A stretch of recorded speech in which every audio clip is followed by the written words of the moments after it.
Welcome back to Nick Lenz's Comic Corner Classics, less non-classics. This is episode number 1715, a Doubleshot number 1609.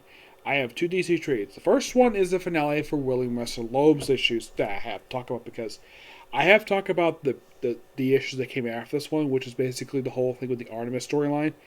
I've already covered that. So with this one, that's pretty much it. Now, this book does contain issues 77 to 89 and a retrospective issue. Yes, seriously. It also contains Wonder Woman retrospective 1990s, which William Messner-Loebs wrote that too. Yes. Now, I should point out though, the last two issues of this trade are not done by William Messner-Loebs. For some reason, he skips those issues. It's the second and third issues he ever skipped for this run. I do not know the reason for this. If you're curious though, who wrote these two issues? Christopher Priest did. Yes, Christopher Priest wrote Wonder Woman issues. Now, the whole thing with Ares Rising, this is particularly quite weird. This actually is the first time Ares featured in Wonder Woman since the start of this run. Yes, Ares is remarkably absent. Despite being one of Wonder Woman's best known bad guys, well, not, let's say, a big name bad guy like the Cheetah, Cersei, nope. By the way, the artist for this trade here is Lee Mather. He does some of the issues in here, but not all of them. By the way, the retrospective issue was actually released 10 years ago in 2011. Now, this trade here does have one final appearance of the Taco Bell stand-in. Yeah, mostly put for that one, it's mostly Wonder Woman trying to get, well, her former supervisor, who's actually a friend of hers, where, see, her daughter got accepted to college, but she can't pay for it, she can't afford it. And it turns out, though, that the reason why she can't, well, not because she can't afford it, because basically the father of their kids skipped out on them. So, looking up that the fact he is a known gangster, who happened to be a bodyguard of a gangster, after Wonder Woman fights them, he basically convinced the boss that, okay, pay the tuition and you'll be fine. Now, the opening issue is mostly like Wonder Woman's worst moments, and we have her basically in Julia's place, because that's how she ended up in the last trade. So, is she looking for a job here? No, not necessarily. It's just her basically just meeting up with random people. Oddly enough, in this run, for some reason, there's no Steve Trevor, there's no Edith Kennedy. As far as I can tell, there's no explained reason for this at all. And you have Wonder Woman running into, of all people, Dr. Light and Fire from the JLI. Yep. And there's brief appearance by the taco place who pops up for this issue here. And then we have, okay, so Ares does not put on his armor he's now wearing. This is Ares Bachutin, and he's kind of the main villain of these remaining issues of this run. Yeah, let me take a good look at him. Yeah, that's him. Issue 78 is a guest star appearance by The Flash. Yep. Well, I should point out that this is actually not Barry Allen of The Mask. This is Wally West when he was the Flash. Yes, I was a Wash. Yep.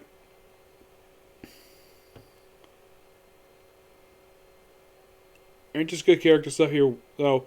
The one thing I don't like about this artwork is that Lee Moulder, who is actually the artist of these issues, he makes Wonder Woman look a bit older than she's supposed to be.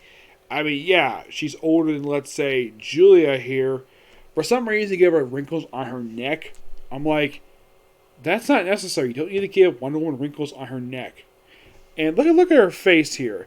Yeah, the outfit looks fine, but man, like, the body looks pretty good, but the head is basically the one thing that kind of irritates me. Is that we have this beautiful woman who's over 1,000, who's like really older than everybody else. Oh yeah, now we have Edith showing up here. And yeah, who's an absolute good chunk of this run, and for some reason she's lost some weight. Yes, she was actually a bit chunky. because if you read a Golden Age comic into candy, she's actually overweight, eating lots of candy. That was a gag with her.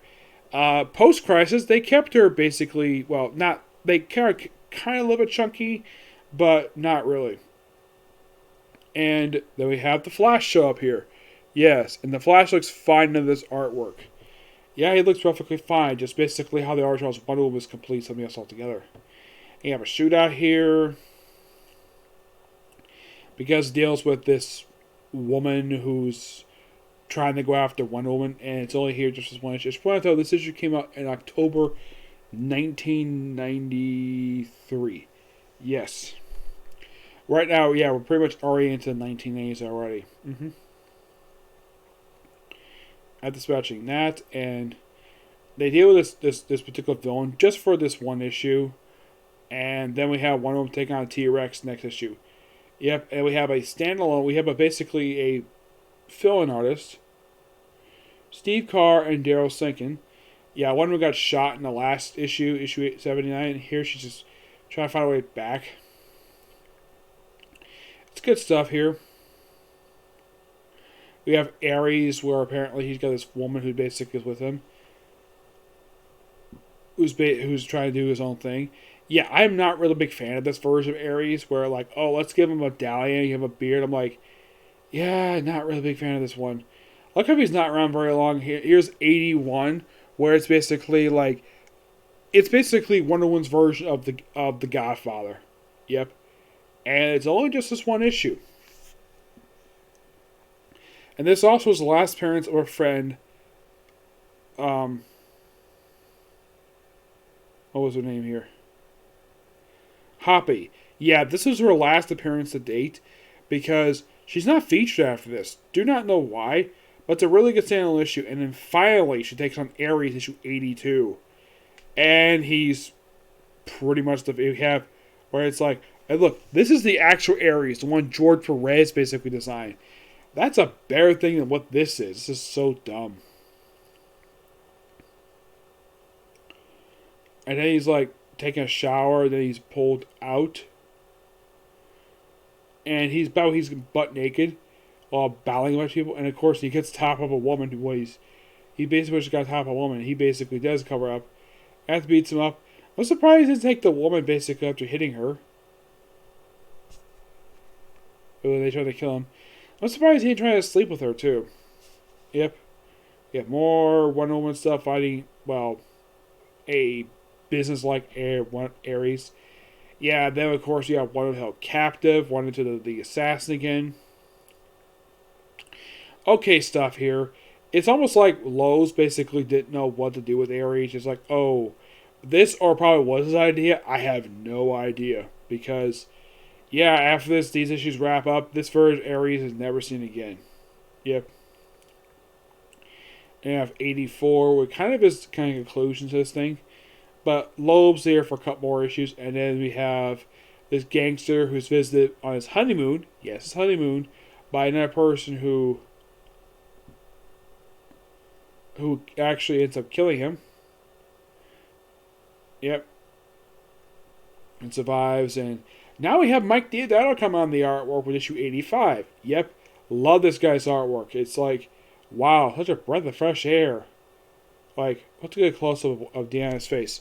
Like, wow, that's much better artwork than Lee Melder. Yes. It's a good thing this guy would take over as the artist for the remaining issues of Loeb's run for the book. Yep. And we have some robots for an issue. I kind of wish this was the artist of this run. And we have Julia, who is injured. And then we have the penultimate issue, where Brian Bella draws basically one of them battling a giant, a bird octopus. Yeah, she doesn't do it in here. But love the cover. Brian Bella did a great job with this book. And I think we're back to Lee Mulder. Nope. It's, believe it or not, it's Jed Parker. You're thinking, Jed Parker, you mean the writer was an artist before that? Apparently, he's not a bad artist. I mean, he draws Wonder Woman a lot better than Lee Mulder did. Nothing against the guy, but man, I was not a fan of how he draw Wonder Woman. Oh yeah, that creates his power here for this one issue.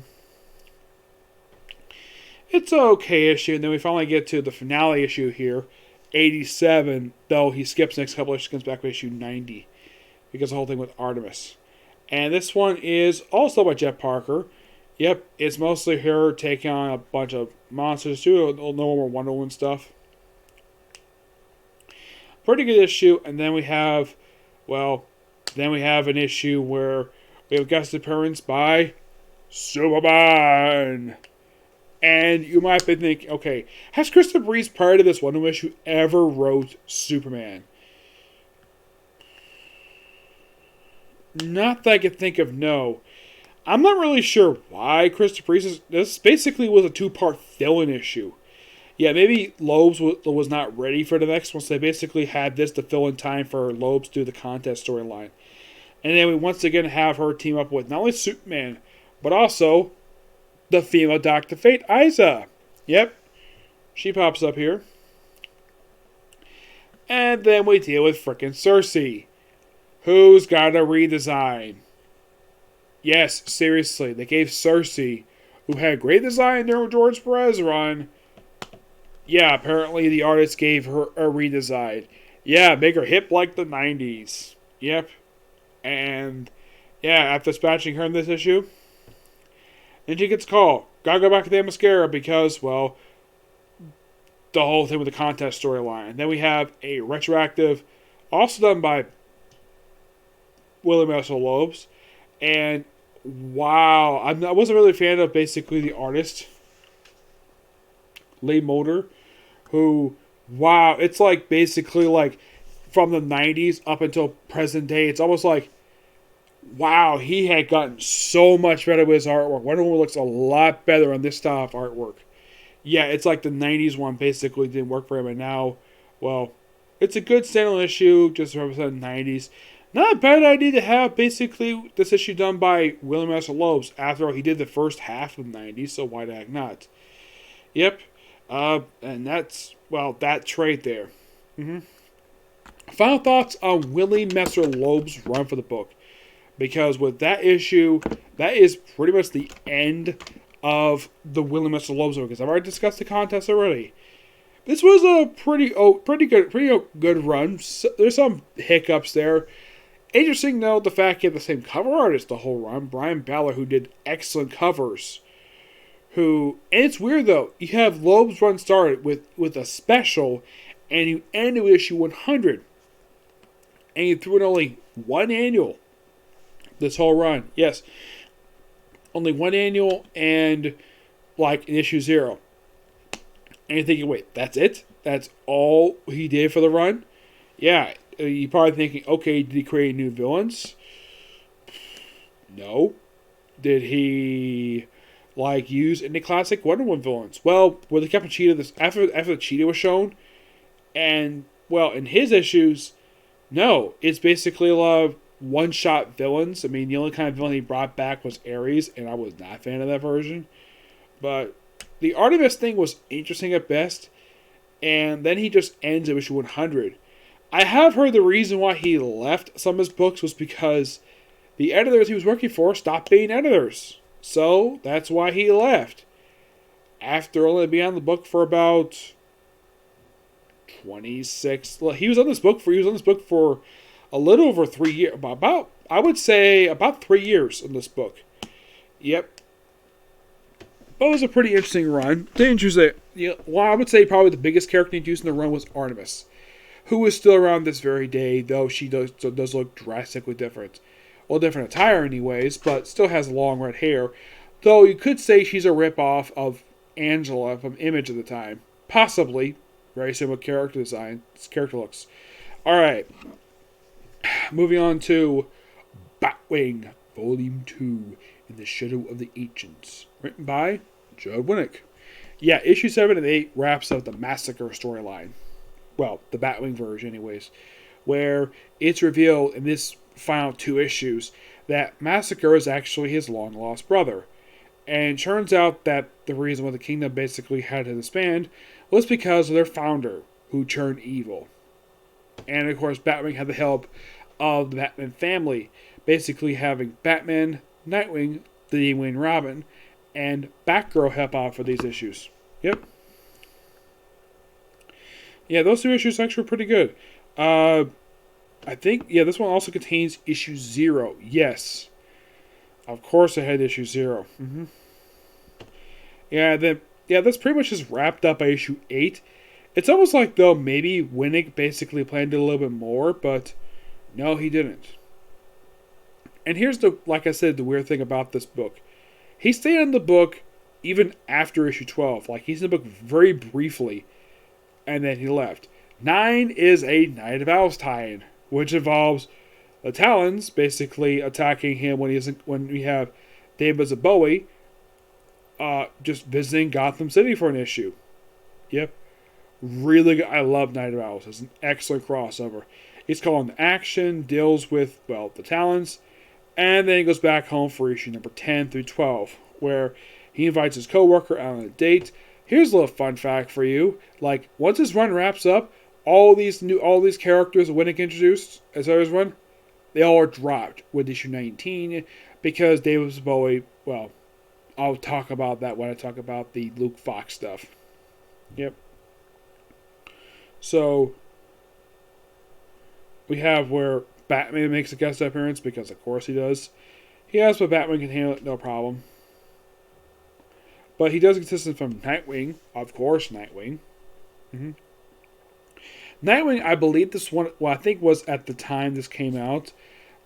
This was not the Chicago, I think this was, no, it wasn't the Chicago era stuff that came after this one. This probably was just before Death of the Family, which surprisingly, the book did tie into it. And then we have a guest appearance by, of all people, the Penguin. Yes, the Penguin. And my gosh, the Penguin appeared a lot throughout the New 52 era. Like, for the period of 2011 to 2016, there were a ton of Penguin appearances. Like, he appeared a lot more than the Joker. Yes, he probably was the most prolific Batman villain to appear in all the books. It's weird that he pops up in Batwing, especially since this book most takes place in our country, but it's Gotham City. What do you expect?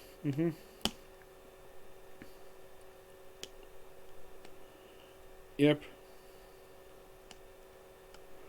And Batman agreed to help out with it because it's both sub-related to, well, Penguin, of course, deals with various other things. Of course, and we have a guest appearance next issue by the JLI, presumably before the finale of the run. I would say this probably takes place, well, I'm not really sure because I think this is issue 12. I think this was. Yeah, issue 12. So you could fill in this little gap that this could take place before the final issue of the JLI book by Dan Jurgens, or after, between that last issue and the annual, which, yeah, screw things up there. Yep, as far as I can tell, this is Winick's first and only time he's ever wrote the JLI. Yeah, as far as I can tell, never wrote since then. Of course, you have OMAC appearing here, because, of course, OMAC. Yep, and the only reason why they threw in, well, the JLI was because Batwing joined the group during its final issues of the run. And then we have debut of King Shadow. And, well, at the end of issue 12. The reason why he's there, so for the next story arc. That's really the whole point of being there. Issue 0 is just David Zavoy's backstory of how he became Batwing. Yep, that's simply put what this issue is. It's a pretty good issue. The only issue 0 I'm still not a fan of this very day is Teen Titans number 0. Yep, but for the second trade of this run is actually pretty good. I think that Joe Winick does a great job with this book, and, well, can't wait to discuss the last trade. I'm going to give this particular one a 9.5 out of 10. It's pretty good. They probably threw in Batman because it's a Batman book, so a lot of time you have Batman make a guest appearance in this book. Yep, so yes, that's going to be pretty much it for this particular review. And that's it for video today because, well, that's all I can do. I want to put this video up because I wanted to.